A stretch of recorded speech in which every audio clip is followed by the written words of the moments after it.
everyone, Shelisa here, your leadership coach. This video is part 2 of 2. In this one, I'm going to share with you a little hack in case your team is a little confused about where to start with their newly allocated learning time. So let's get into it.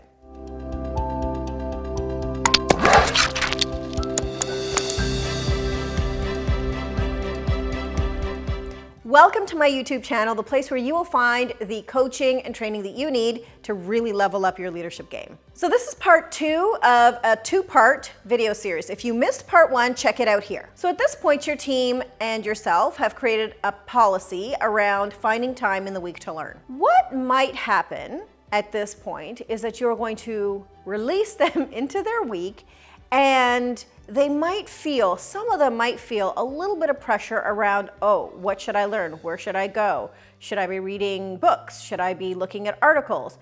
If you start to see that this kind of anxiety or nervousness sets in, I have an idea for you.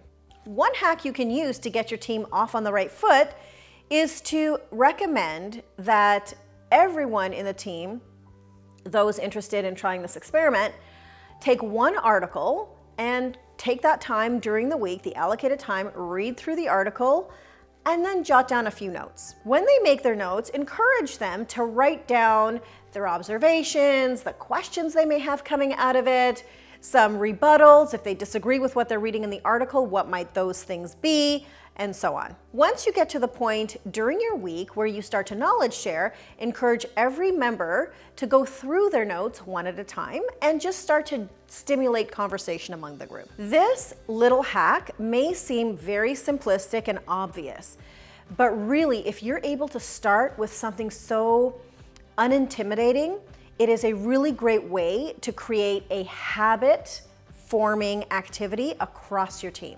Because remember, the ultimate goal here is to get your team comfortable learning, comfortable doing it consistently so it becomes part of their routine, and comfortable sharing and discussing what they've learned. Now, remember, as the leader, here's one thing I really need you to do.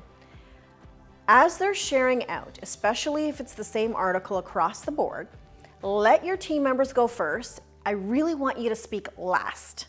This is important. I do not want your team to inherit your ideas. The byproduct of this exercise is to really get team members to learn on their own and feeling very comfortable and confident sharing their own ideas and their own perspectives. I do not want them hanging their opinions and so on what the leader feels is important. Once your team starts to get a little comfy in the routine and you see that they're starting to learn a little bit and the articles are working and sharing their thoughts and so on, one next natural step, if you'd like, is to then move from articles into maybe a book. So you could take a book and say, okay guys, we're gonna go through this chapter by chapter, and every week we're gonna review a different chapter, and then see if there are things within that book that you can implement as a team. I know this goes without saying, but let me say it anyway. You wanna pick a book that is generic enough for all of the team members' roles, something that's also applicable to the work that you're doing, and something that you know, when you take a look at what you're learning, you can extract bits and pieces and implement them in a way that's very benign, very safe, that can then further their learning through that implementation. Now, 2 final thoughts on this whole topic of learning.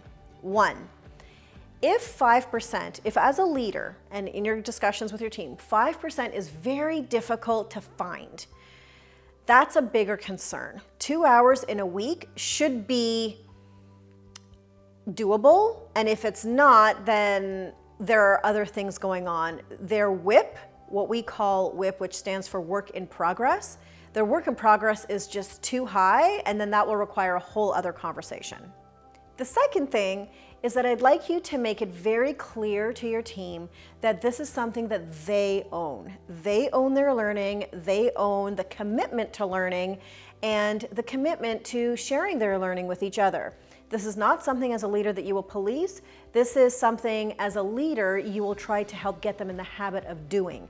But the actual progression of their learning and the interest in learning, it lies with them. Thank you for watching my YouTube video. Feel free to leave comments below, and as always, as your coach, I believe in you, I'm here for you. Now go show them what you're made of.